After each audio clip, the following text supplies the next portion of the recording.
berprofil pelajar Pancasila. Belajar, bergerak, berbagi untuk negeri, kita menjalin kolaborasi. Belajar, bergerak, berbagi untuk negeri, demi bakti pada Ibu Pertiwi.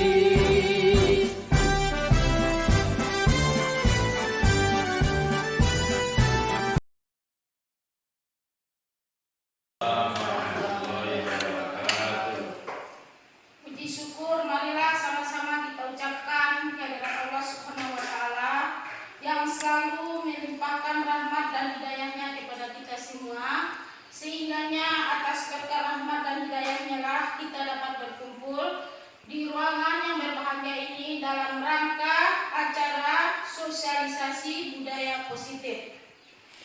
Kemudian selawat berangkaikan salam tak lupa-lupanya kita kirimkan kepada Allah junjungan kita Nabi besar Muhammad SAW dengan lafaz Allahumma shalli ala sayyidina Muhammad wa ala ali sayyidina Muhammad. Yang sama-sama kita hormati Bapak Kepala SDN 18 Pasar Cibada. Seterusnya yang sama-sama kita hormati Bapak dan Ibu Majelis Guru SDN 18 Pasar Cibada. Baiklah, acara pembukaan sebagaimana yang telah berlangsung. Selanjutnya pembacaan ayat suci Al-Quran akan dibacakan oleh anak kita Hayati Madia. Kemudian ketiga, menyanyikan lagu Indonesia Raya yang dipimpin oleh Ibu Rosi Sisa. Yang keempat, sambutan Kepala SD 18 Pasar Cibada. Yang kelima, sosialisasi budaya positif yang akan disampaikan oleh Bapak Ishardi. Baiklah, sekarang adalah kita masuk acara pembukaan sebagaimana yang telah berlangsung. Kemudian masuk kita acara yang selanjutnya, yaitu pembacaan ayat suci Al-Quran yang akan dibawakan oleh anak kita Hayati Mardia. Kepada anak kita dipersilakan dengan segala hormat.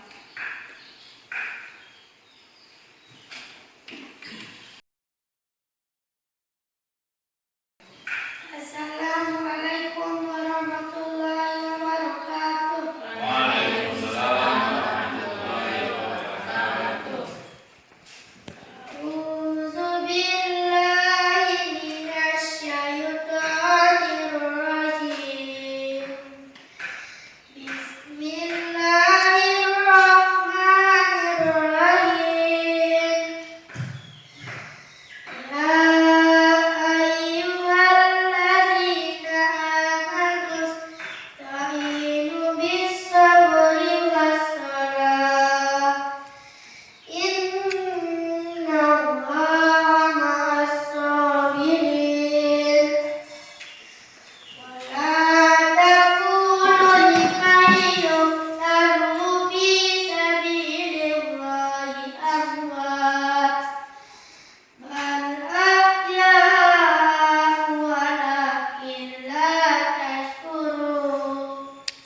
Hadirin silakan berdiri. Hadirin dipersilakan berdiri.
Hadirin dipersilakan duduk kembali.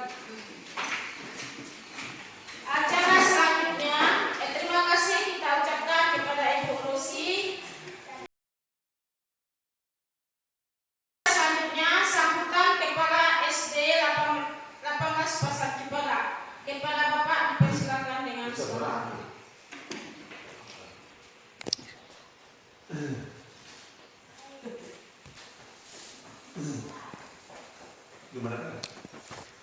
Bismillahirrahmanirrahim.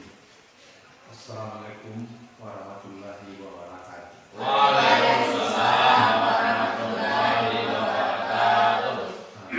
Kami menarik kebanyakan puji syukur kepada Allah SWT yang telah memberikan kita nikmat sehingga kita dapat berkumpul pada ruangan ini guna untuk melaksanakan sosialisasi budaya positif di SD 18 Pasar Cipala.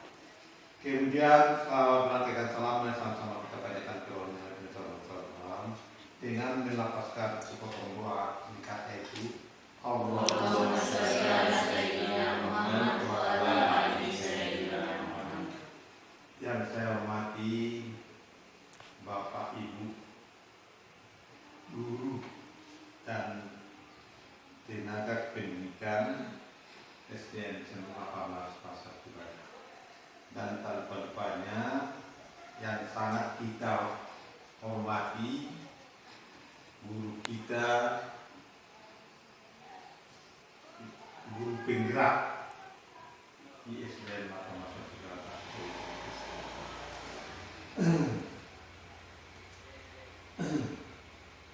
di mana pada acara ini kita sangat berbangga kepada guru penggerak,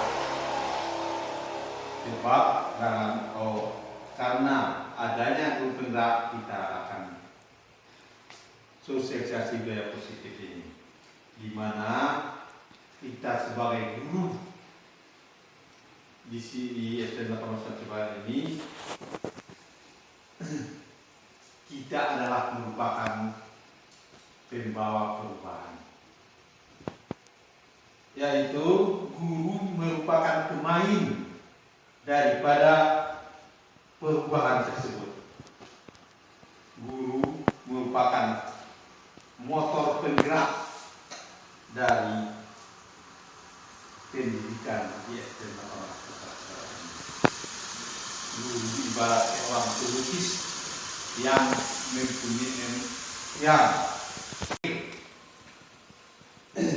yang selalu merumuskan nilai-nilainya, yaitu dikuku dan ditiru. Jadi Pancasila adalah merupakan penuntun perilaku siswa, inilah gurunya. Tetapi tidak jarang kaki-kaki kecil para guru seakan tidak mampu berlari cepat mengusir ketertinggalan ini. Ketertinggalan teknologi, arus informasi yang mengalir begitu deras.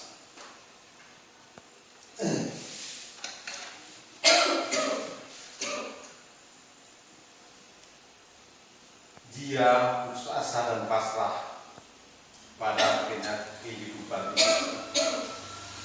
Dia hanya mampu menatap jauh, menerawang dan silau.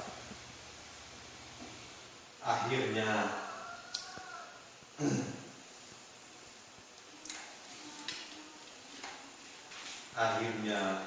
tertumbuk layu dan malu. Itulah satu hukum. Tertumbuk malu dan malu, tertumbuk malu dan layu dan malu. Padahal tangan-tangan kecil seorang guru itu adalah tidak sudah dipaksa untuk menyangga langit,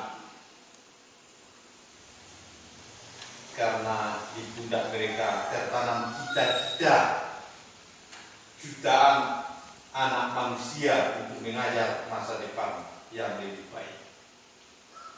Dan oleh sebab itu, marilah kita bergegas dan bergegaslah untuk mengejar ketinggalan akan dan teknologi, arus informasi, budaya dan pengetahuan.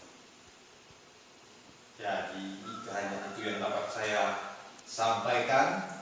Wabillahi taufiq wal hidayah. Wassalamualaikum warahmatullahi wabarakatuh. Waalaikumsalam warahmatullahi wabarakatuh.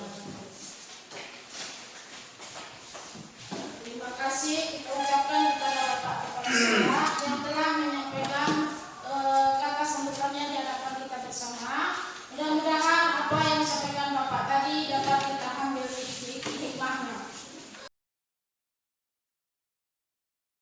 Acara selanjutnya, sosialisasi budaya positif yang akan disampaikan oleh Bapak Ishadi. Kepada Bapak kita persilakan dengan segala hormat.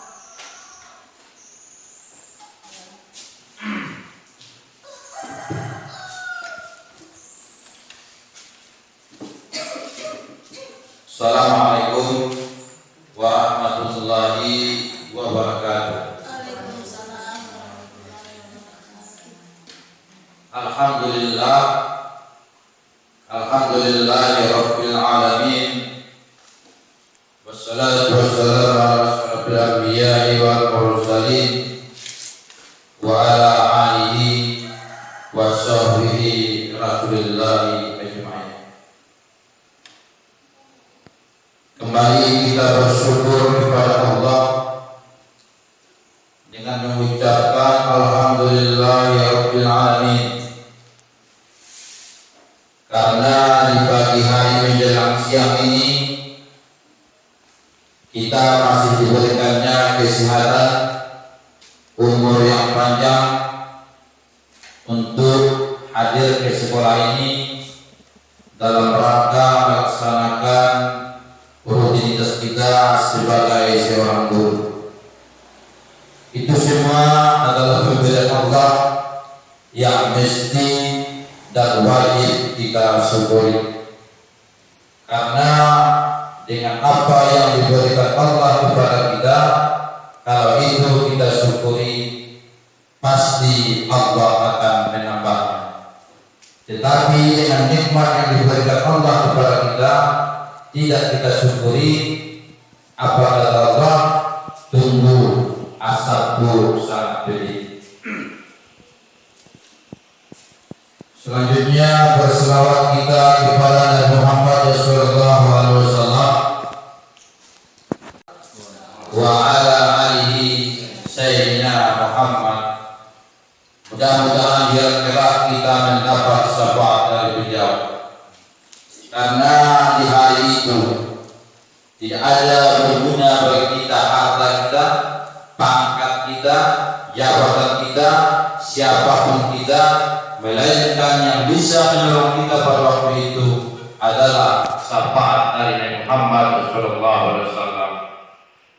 Membuktikan kepada kita bahwa suatu cinta kita kepada Nabi Muhammad itu apabila kita mendengar namanya maka kita berselawat kepadanya, maka terhubunglah atau terjalinlah antara kita dengan Nabi Muhammad, kita selaku hambanya menjadi hamba yang taat kepada Nabi Muhammad SAW.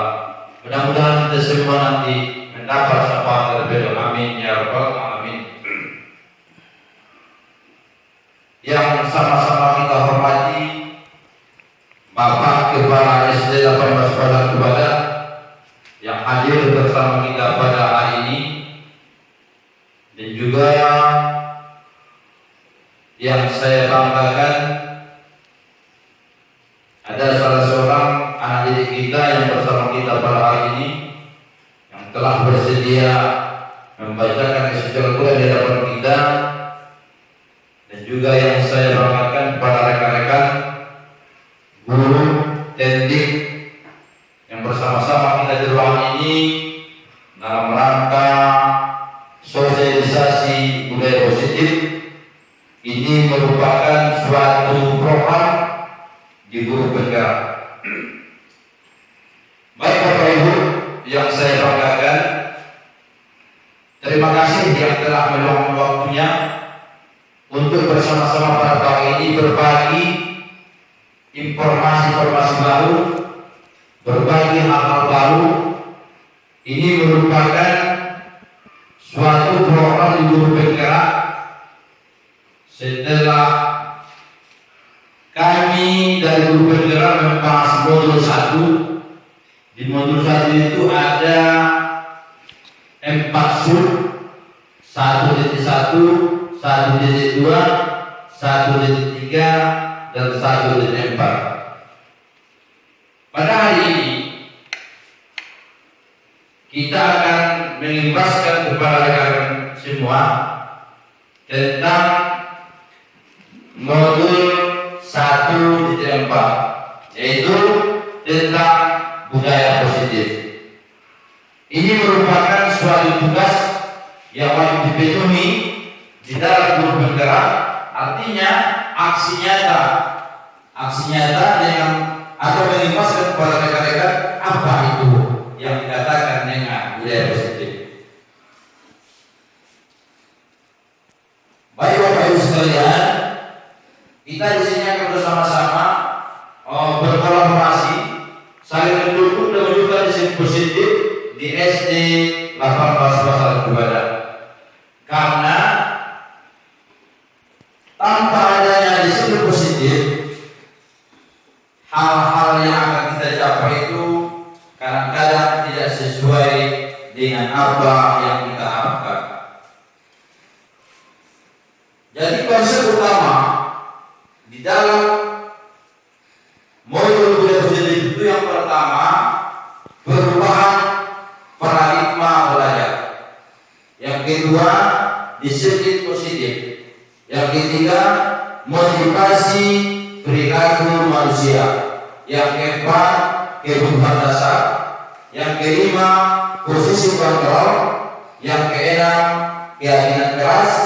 Dan yang ketujuh, segitiga restitusi. Inilah bahasan yang ada di modul 1.4 tentang budaya positif. Perubahan paradigma belajar, pembelajaran dirancang berdasarkan prinsip pelajaran yang berdiferensiasi sehingga setiap murid belajar sesuai dengan kebutuhan belajarnya dan tahapan perkembangannya sesuai dengan profil pelajar Pancasila. Ini yang pertama. Jadi cara belajar kita kalau itu di Merdeka Belajar ini, apa yang dikatakan itu sesuai pembelajaran, sesuai dengan kebutuhan.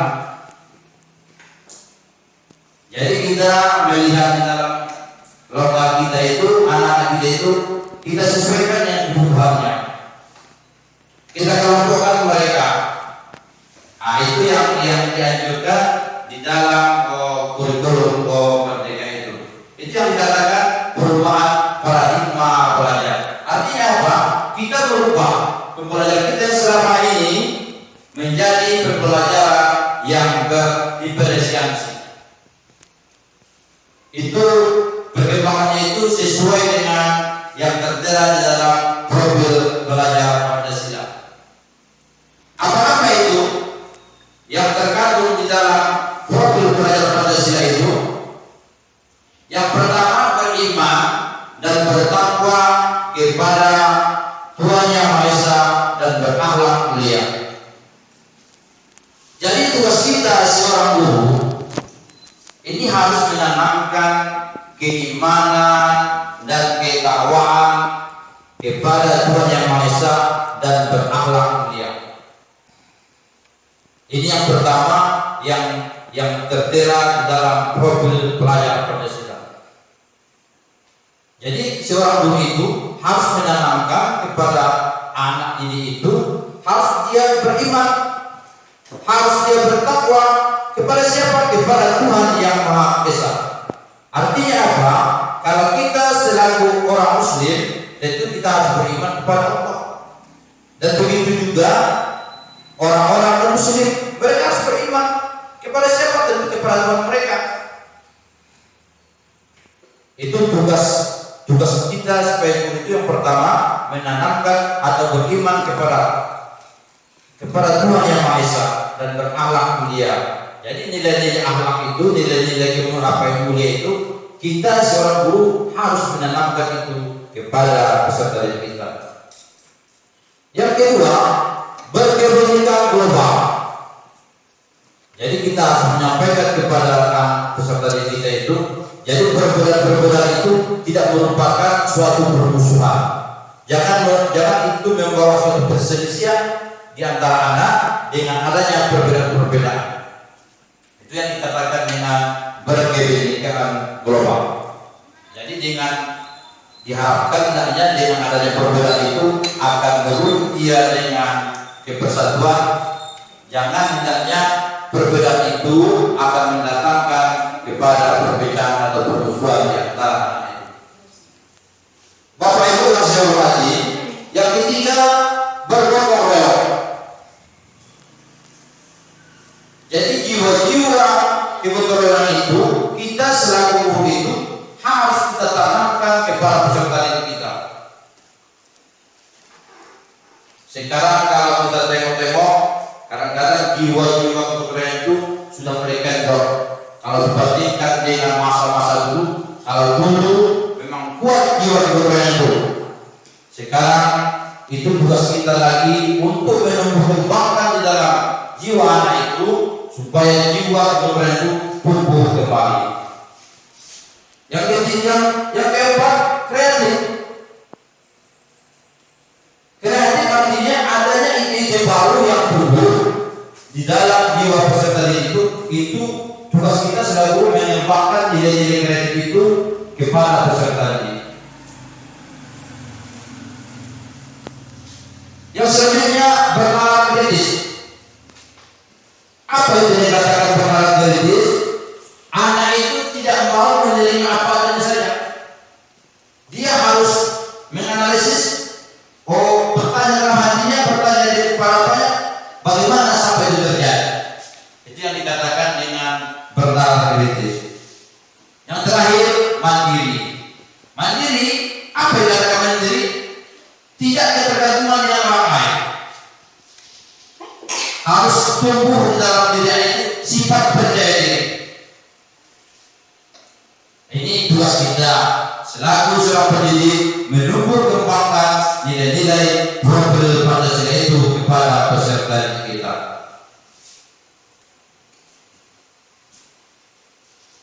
Budaya positif ini yang harus kita kembangkan di sekolah kita. Apa? Positif, positif kebaikan. Artinya apa? Budaya positif itu adalah kebiasaan baik yang kita terapkan di lingkungan sekolah kita. Jadi dituntut di dalam kurikulum merdeka itu, sekolah itu harus berbudaya positif, harus membiasakan hal-hal yang baik.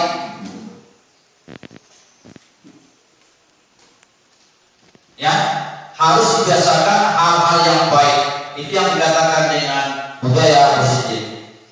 Ya, ini kalau sekolah kita itu sudah mulai nampak, ya, seperti membaca asmaul husna itu merupakan suatu budaya positif, kebiasaan yang baik. Itu sudah mulai kita jalankan. Membaca Al-Quran, ya, dengan adanya itu tentu diharapkan akan menambah keimanan dan ketakwaan beserta diri kita terhadap Tuhan Yang Maha Esa.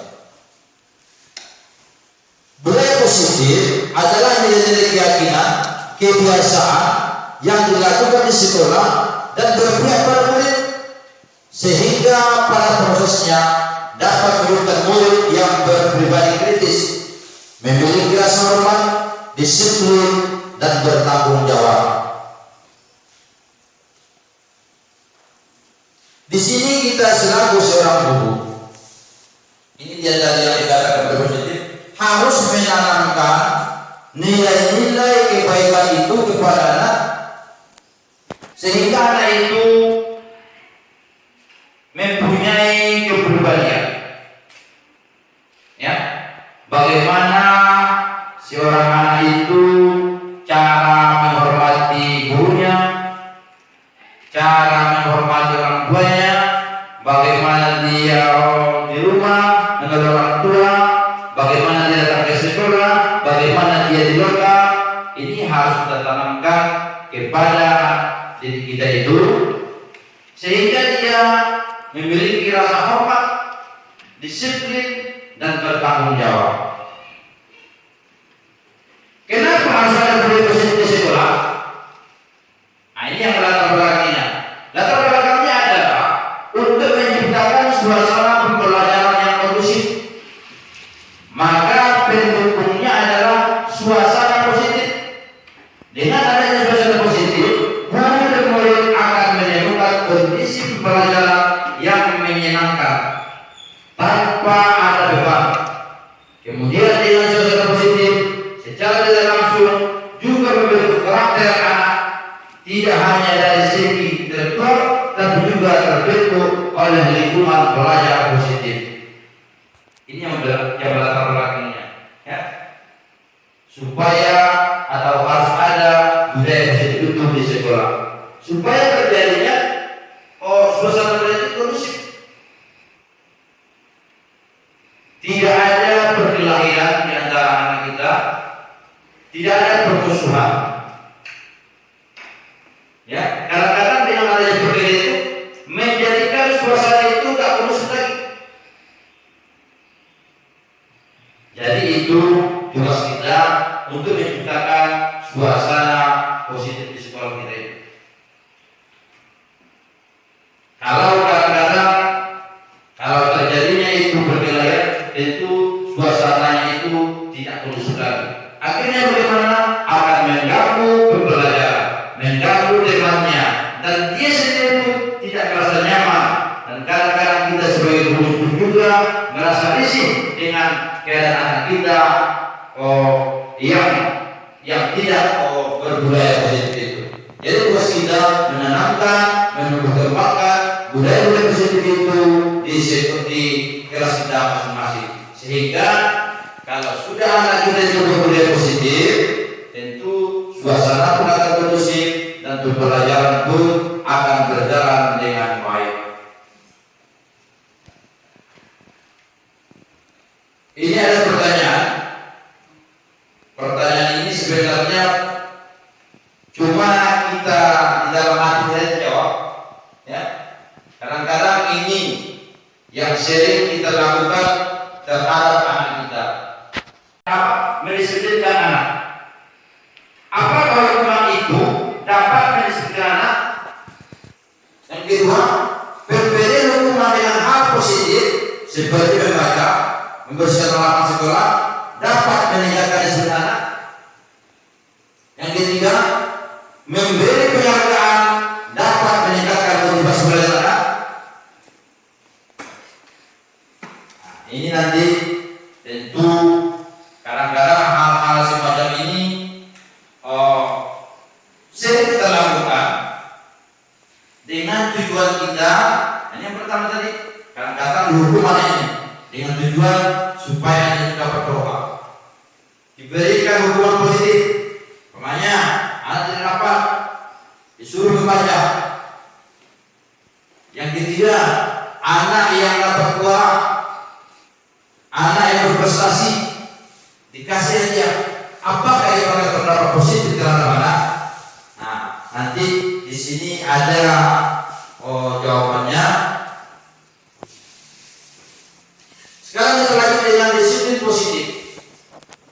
Dengan mengacu pada nilai-nilai kebajikan universal dan memiliki motivasi intrinsik bukan ekstrinsik. Menurut Ki Hajar Dewantara, disiplin positif itu, Bapak pendidikan kita Ki Hajar Dewantara menyatakan bahwa harus ada disiplin yang kuat. Sungguh disiplin itu bersifat disiplin diri, yaitu kita sendiri yang mewajibkan kita dan sekeras-kerasnya. Tetapi itu sama saja, sebab jika kita tidak cakap melakukan disiplin diri, wajiblah penguasa lain yang mendisiplinkan diri kita. Dan peraturan demikian itulah harus ada dalam suasana yang merdeka. Jadi seharusnya disiplin itu harus bukan dari dorongan atau motivasi dari luar. Itu yang dikatakan dengan disiplin positif. Disiplin positif merupakan suatu cara penerapan disiplin tanpa kekerasan yang dalam prakteknya melibatkan komunikasi tentang perilaku yang efektif antara guru dan murid. Disiplin positif mengajarkan murid untuk memahami konsekuensi dari perilaku mereka, dan selain itu mengajarkan murid tentang tanggung jawab serta rasa hormat dan berinteraksi dengan lingkungan. Jadi disiplin positif adalah cara penerapan disiplin yang bertujuan untuk menumbuhkan kesadaran serta memberdayakan murid untuk melakukan suatu utama. Nah, ini dia yang dikatakan disiplin itu. Ya, adanya rasa kesadaran yang tumbuh sendiri, yang tumbuh dari dalam dirinya sendiri untuk melakukan sesuatu, bukan karena mereka takut diajar, bukan mereka takut hukum, tapi itu tumbuh sendiri dari hati nurani mereka untuk melakukan sesuatu. Itu yang dikatakan dengan disiplin positif itu. Kadang-kadang anak-anak kita karena takut hukum baru dilakukan, takut diancam, takut menerima sesuatu. Sementara yang disiplin positif itu hendaknya tumbuh dari dalam dirinya sendiri. Disiplin positif akan melahirkan nilai-nilai kebaikan. Nah, dengan adanya disiplin positif itu, tentu anak itu akan melahirkan nilai-nilai kebaikan. Di sini ada motivasi perilaku manusia. disiplin karena tidak ingin ditegur oleh pihak lain. Ini dia, untuk menghindari ketidaknyamanan atau hukuman. Apakah ingin dilihat dan dipuji oleh lingkungan atau mendapatkan penghargaan, atau ingin menjadi pembelajaran sepanjang hayat, menjadi orang yang berusaha dan bertanggung jawab serta menghargai. Kadang-kadang ini ya, kita mendisiplinkan diri karena takut ingin dipuji, padahal sesungguhnya aja sepanjang hayat menjadi orang-orang yang berusaha dan bertanggung jawab serta menghargai diri sendiri sebagai teladan bagi lingkungannya. Ini yang sesungguhnya yang dikatakan disiplin positif itu. 5 kebutuhan dasar manusia. Ternyata kita sebagai manusia itu mempunyai 5 kebutuhan dasar. Ini kadang kita selaku guru menyampaikan atau lupa tentang kebutuhan dasar manusia itu. Kadang-kadang kita tengok murid kita melakukan sesuatu tanpa kita respon, ya. Kita menyalahkan anak itu, sementara itu merupakan kebutuhannya. Yang pertama, kebutuhan dasar manusia itu bertahan hidup. Kita selaku manusia kebutuhan itu bertahan hidup. Bagaimana caranya? Butuh makan, butuh minum. Itu salah satu kebutuhan dasar kita. Jadi kalau kita tengok anak kita, dia di lokal makan, minum, ya. Jangan kita dengan seenaknya menyalahkan, menyudutkan, tapi berikan dia kesempatan, karena itu merupakan kebutuhan dasarnya. Kadang-kadang ini sering dikabaikan, padahal itu tidak apa, udah haus dia, malah dia dapat makan dari kita, sementara dia melaksanakan suatu kebutuhannya, yaitu untuk bertahan hidup. Selanjutnya, kebutuhan dasar manusia itu kasih sayang dan rasa diterima.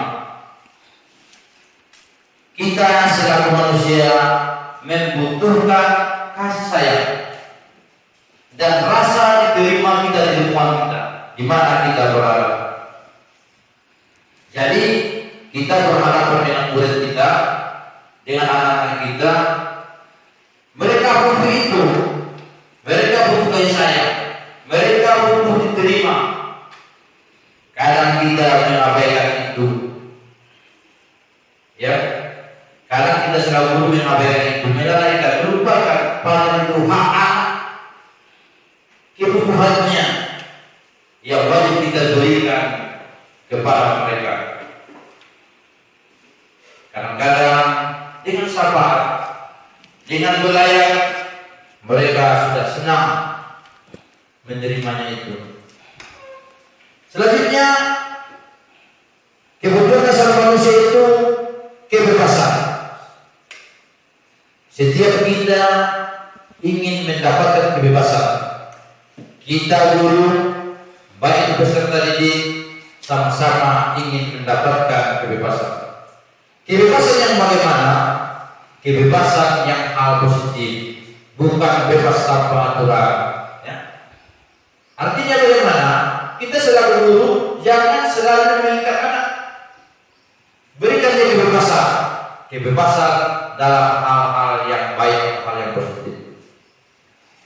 Selanjutnya, kesenangan. Setiap kita ingin mendapatkan kesenangan, ingin mendapatkan rasa nyaman dan sebagainya, karena itu merupakan suatu kebutuhan dasar kita. Yang ketiga selanjutnya penguasaan. Penguasa itu merupakan kebutuhan dasar manusia. Kita selaku manusia memang ada rasa ingin menguasai, penguasa. Jadi 5 kebutuhan dasar manusia itu. Yang ketiga demam, yang keempat pemantau, yang kelima manajer. Ini posisi kita sebagai guru. Ini posisi kita menghadapi peserta didik kita. 5 posisi kontrol. Mana nanti akan yang baik di antara 5? Nah, di sini akan kita bahas. Bisa nanti kita rasakan di manakah posisi kita selama ini. Yang pertama penghukum. Ya, posisi kontrol penghukum. Seorang penghukum bisa menggunakan hukuman fisik maupun verbal. Orang yang menjalankan posisi penghukum senantiasa mengatakan bahwa sekolah memerlukan sistem atau alat yang dapat lebih menekan murid-murid lebih dalam lagi.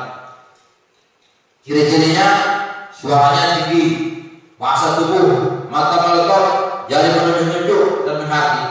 Ini ciri-ciri penghukum. Ini sering juga kita lakukan kepada anak kita. Di waktu anak melakukan kesalahan, kita langsung menghentinya, bahkan hukuman fisik. Ya, ini posisi kontrol penghukum. Malah kadang-kadang anak itu mendapatkan celaan dari kita. Ini posisi kontrol penghukum. Yang kedua, posisi kontrol merasa membuat merasa bersalah. Posisi ini biasanya guru akan bersuara lemah lembut, membuat rasa bersalah, akan menggunakan keheningan yang membuat orang belajar tidak nyaman, bersalah atau rendah diri.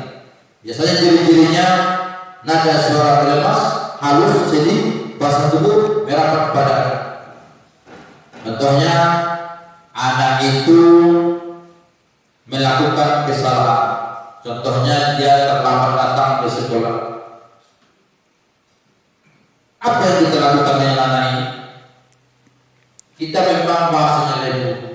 Kenapa terlambat nak? Gak malu terlambat nak? Kalau begini terus nak, nanti ibu akan atau bapak akan dimarahi kepala sekolah. Dengan demikian, anak itu akan merasa bersalah sendiri, merasa bersalah terhadap dirinya. Jadi posisi itu dikatakan posisi membuat anak itu merasa bersalah. Yang ketiga, posisi kontrol sebagai teman. Guru memposisikan dirinya terhadap peserta sebagai teman. Bagaimana wajarnya? Guru pada posisi ini tidak akan menyakiti murid, namun akan tetap berupaya mengontrol murid melalui persuasi. Posisi teman pada guru bisa negatif ataupun positif. Positif di sini berupa hubungan baik yang terjalin antara guru dan murid. Guru posisi ini, posisi teman menggunakan hubungan baik dan humor untuk mempengaruhi anak. Cirinya nada suara ramah, akrab, bercanda, bahasa tubuh, merapat pada murid, kehidupan mata dan senyuman jenaka. Ini kadang-kadang pernah juga kita lakukan terhadap murid kita di waktu ujian usaha, kita bela dia, kita bela dia, ya. Seakan-akan anak ini kita jadikan teman. Dengan juga kita sebenarnya anak ini bisa berubah ke hal yang baik. Jadi posisi ini namanya posisi kontrol sebagai teman. Apakah itu baik? Nah, nanti di sini akan ada kita jelaskan.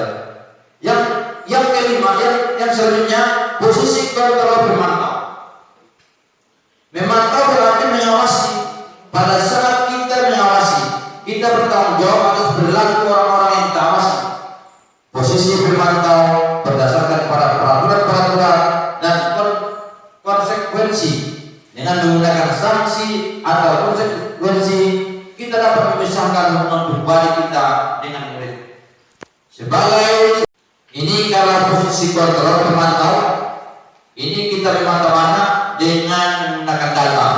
Contohnya, anak itu sering melakukan kesalahan. Kita ada data. Kita panggil anak itu, kita sampaikan, nah, kamu sudah sekian kali, ini datanya. Bagaimana ini? Apa kalau kamu buat ini? Apa konsekuensinya? Itu yang dikatakan dengan posisi kontrol pemantau. Selanjutnya, posisi kontrol manajer. Posisi manajer adalah posisi di mana guru berbuat sesuatu bersama dengan murid, mempersilahkan murid, mempertanggungjawabkannya, berlakunya, mendukung murid agar menemukan solusi atas permasalahan sendiri. Seorang manajer telah memiliki keterampilan di posisi teman maupun pemantau.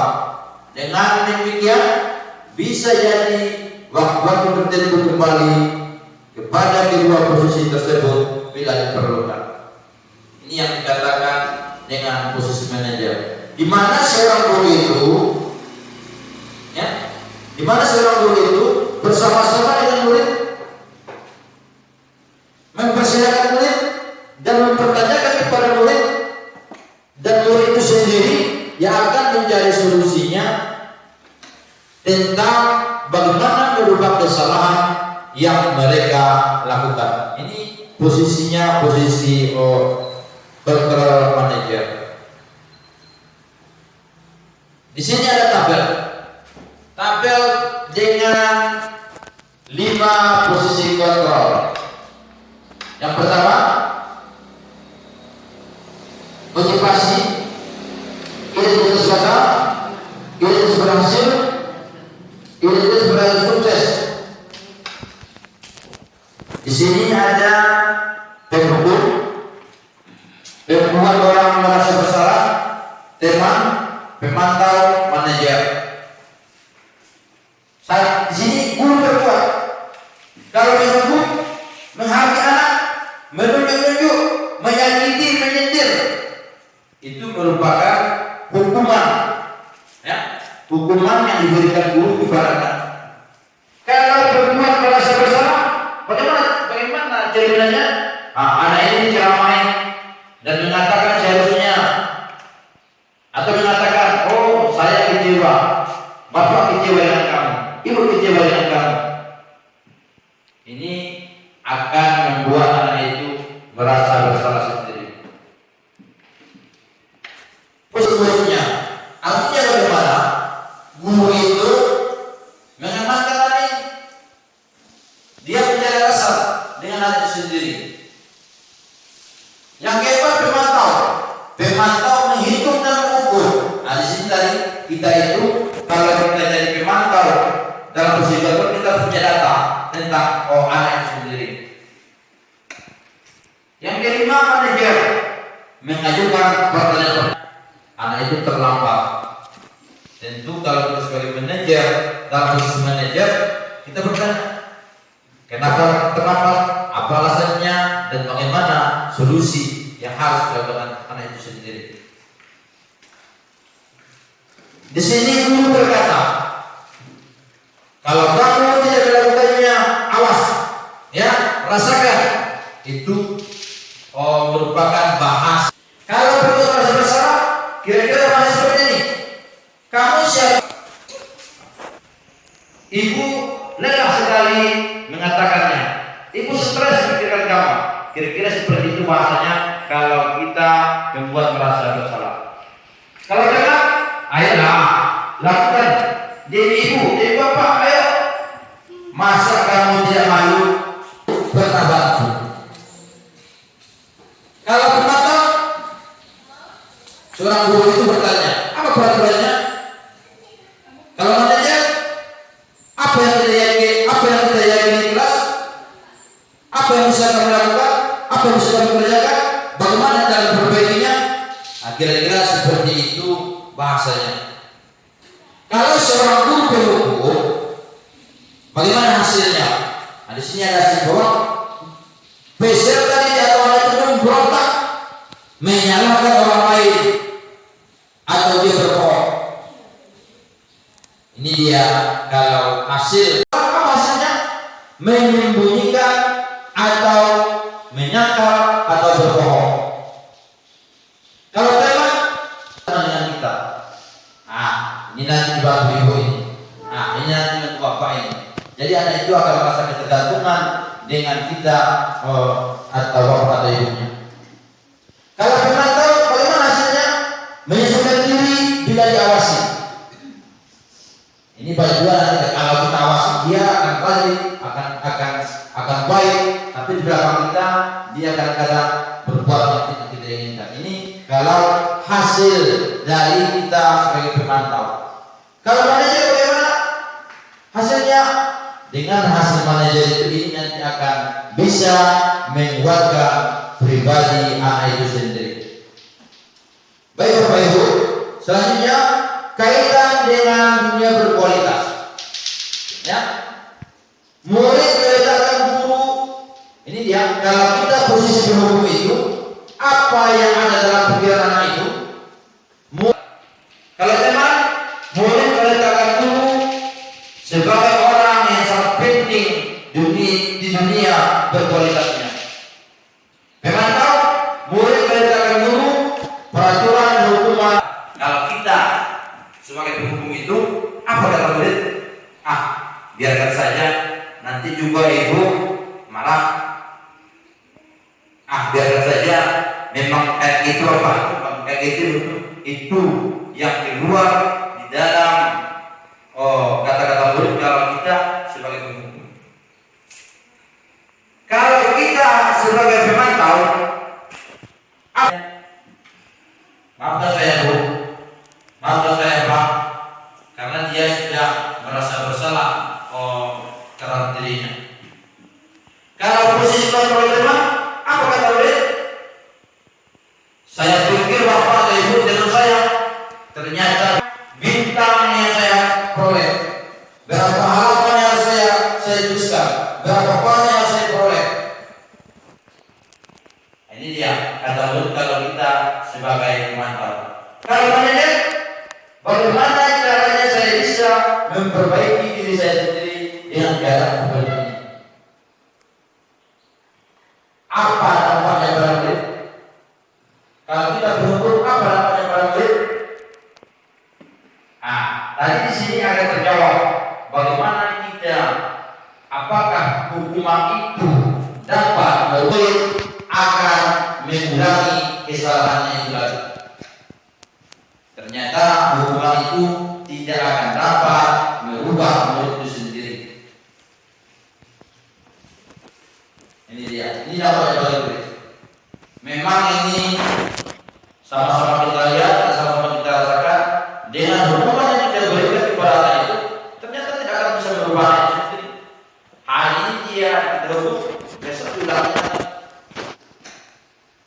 Ini dampaknya kepada murid. Kalau akan merasa rendah diri, ya, karena dia dengan bahasa kita kepada itu kita dengan bahasa kita tadi, kalau kau berbuat seperti ini, saya nanti akan dapat marah, akan dengan marah dari kepala sekolah, bagi akan malu. Ini hasilnya terhadap itu, anak itu akan merasa rendah diri dengan kita membuat orang itu merasa bersalah sendiri. Yang ketiga, kalau kita posisi kita sebagai teman dengan anak ini, apa hasilnya? Bagaimana dapat dalam anak itu? Anak itu merasa lemah, tidak mandiri, tergantung. Karena anak itu menganggap, nanti kan saya akan bantu ibu, nanti saya akan bantu bapak. Apapun kilo saya nanti bapak akan bantu, ibu akan bantu.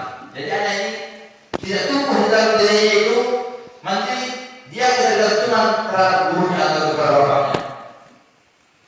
Kalau kita sebagai pemantau, apa dampaknya pada murid? Menitikberatkan pada sanksi atau hadiah untuk dirinya. Nah ini dia, yang timbul dalam hadiahnya itu, nanti kalau saya berbuat ini, saya akan dapat hadiah. Kalau saya berbuat ini, saya akan dapat hukuman. Ini yang tumbuh di dalam diri itu sendiri. Kalau posisi kita manajer,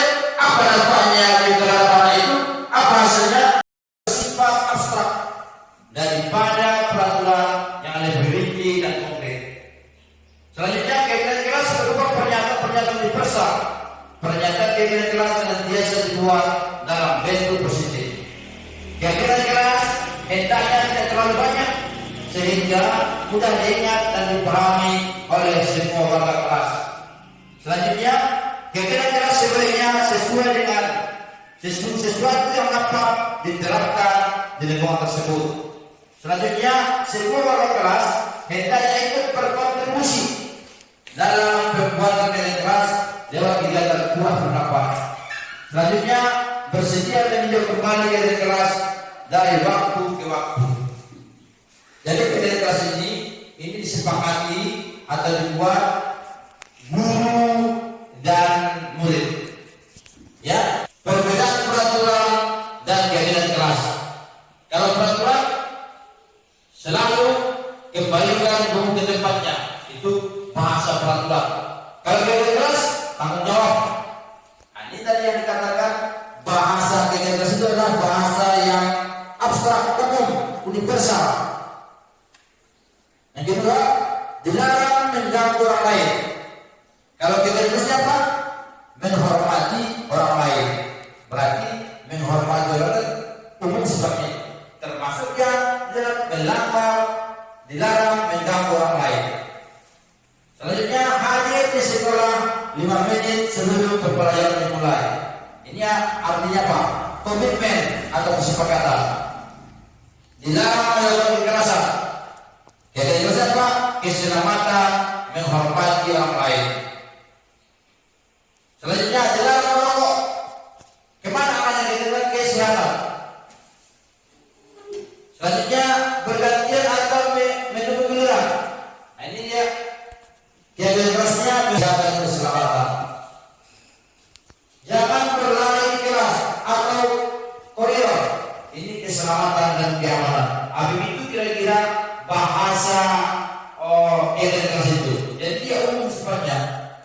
Ada videonya di sini sebagai ilustrasinya kepada kita.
Kira-kira begitulah kita membuat keyakinan kelas kita di lokal masing-masing.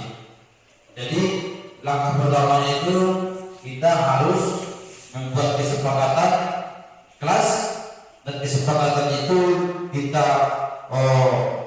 buat menjadi satu garis kelas.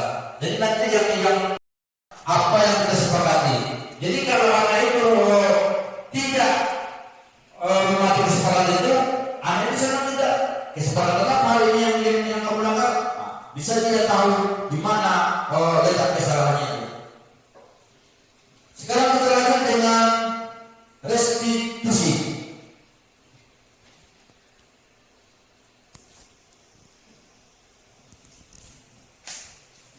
Apa itu restitusi? Ini adalah proses menciptakan kondisi bagi murid untuk memperbaiki kesalahan mereka, sehingga mereka bisa kembali pada kelompok mereka dengan karakter yang lebih kuat. Restitusi juga merupakan proses kolaborasi yang mengajarkan murid untuk mencari solusi untuk masalah mereka dan membantu murid berpikir tentang menjadi orang seperti apa yang mereka inginkan dan bagaimana mereka harus memperlakukan orang lain. Ini dia ciri-ciri restitusi. Satu, bukan untuk menebus kesalahan, namun untuk belajar dari kesalahan. Yang kedua, memperbaiki hubungan. Yang ketiga, tawaran bukan paksa. Yang keempat, restitusi menuntut untuk melihat ke dalam diri. Restitusi mencari kebutuhan dasar yang mendasar di tindakan.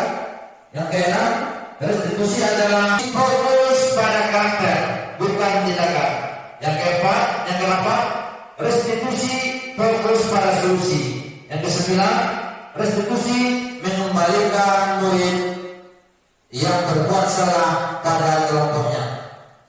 Ini dia segitiga restitusi. Kalau anak itu berbuat kesalahan, apa yang kita lakukan? Yang pertama, menstabilkan identitas. Yang kedua, validasi tindakan yang salah. Yang ketiga, menanyakan keyakinan. Nanti langsung ada nanti kita lihat apanya,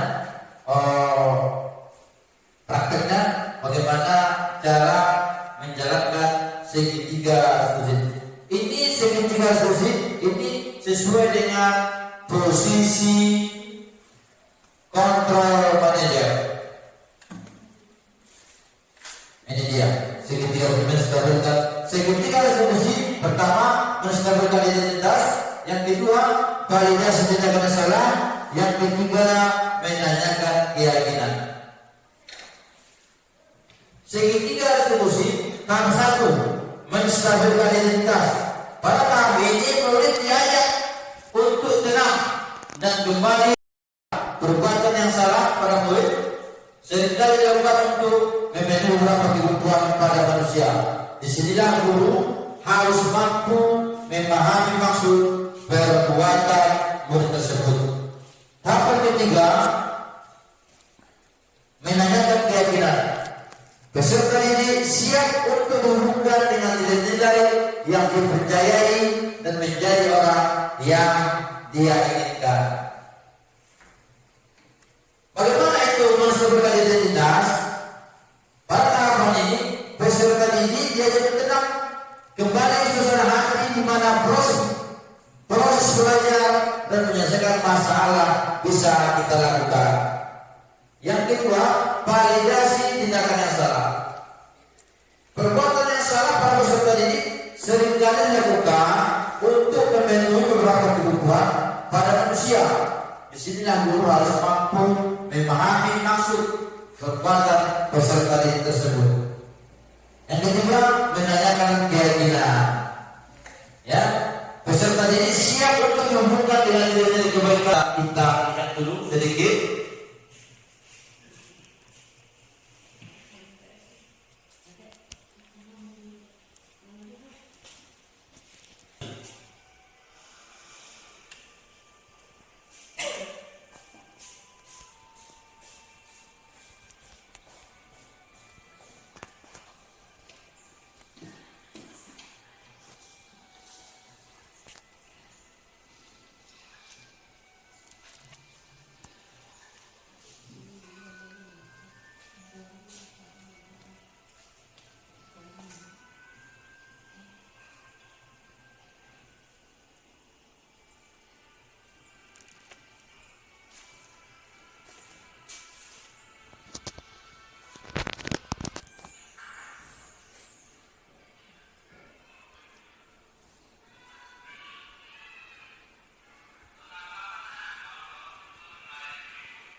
Ya Bapak Ibu, kira-kira seperti itu.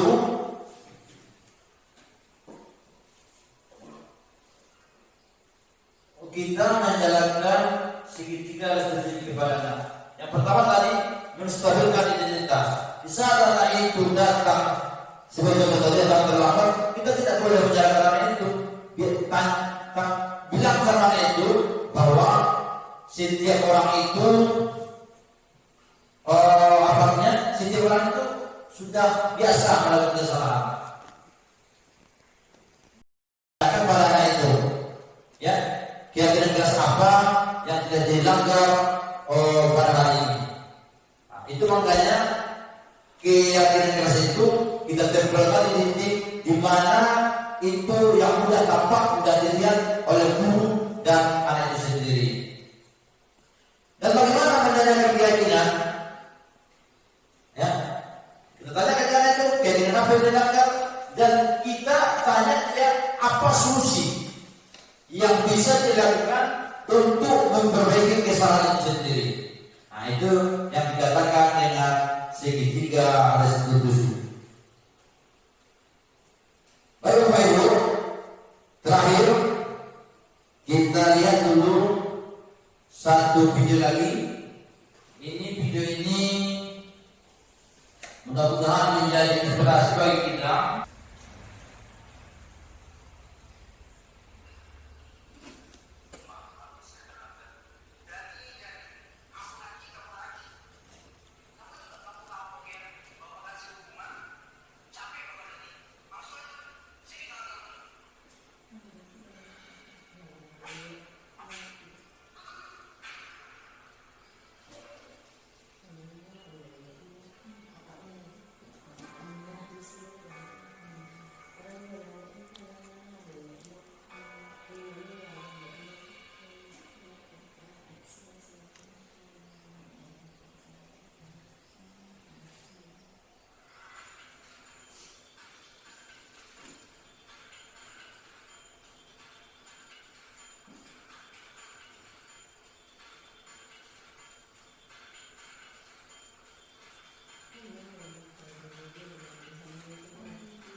Itulah video singkat yang sama-sama kita saksikan.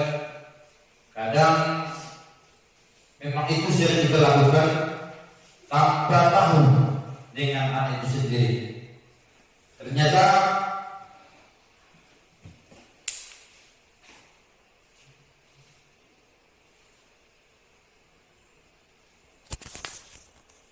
berbuat karena dia ada alasannya.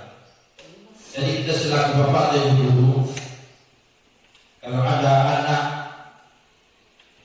yang berbuat seperti itu, ini dia tadi yang sama-sama kita bahas tentang segitiga setuju. Jadi tanyakan, kenapa anak itu bisa terlambat, kenapa anak itu bisa berbuat seperti itu? Karena anak itu berbuat tentu ada alasannya. Jadi kita selaku bapak dan ibu kadang-kadang mengabaikan hal seperti itu. Jadi setelah kita paham dengan hal ini, ya berikanlah kesempatan kepada anak itu sendiri untuk mengutarakan apa sebenarnya yang terjadi pada diri anak itu. Bapak Ibu sekalian, mungkin sampai di sini dulu pertemuan kita pada hari ini. Mudah-mudahan dengan sosialisasi budaya positif ini dapat menambah wawasan kita, dapat menambah ilmu kita, dan dapat kita kerjakan hal-hal baru di kelas kita masing-masing. Saya selaku menyampaikan materi pada hari ini, kalau ada kata yang salah yang tidak berkenan pada bapak dan ibu yang telah menyita waktunya beberapa jam untuk menerima materi pada hari ini, saya terlebih dahulu mengucapkan beribu kali maaf dan ucapkan terima kasih atas waktunya. Mungkin itu saja dari saya. Assalamualaikum warahmatullahi wabarakatuh.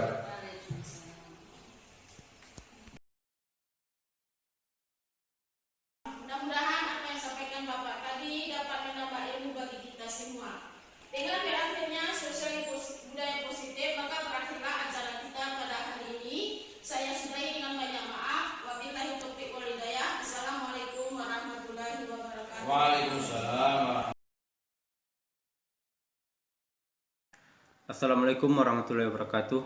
Perkenalkan, nama saya Jumaidil Saputra, rekan sejawat Bapak Ishar di MPD, calon guru penggerak angkatan 7 dari SDN 18 Pasar Cibadak, Kabupaten Pasaman.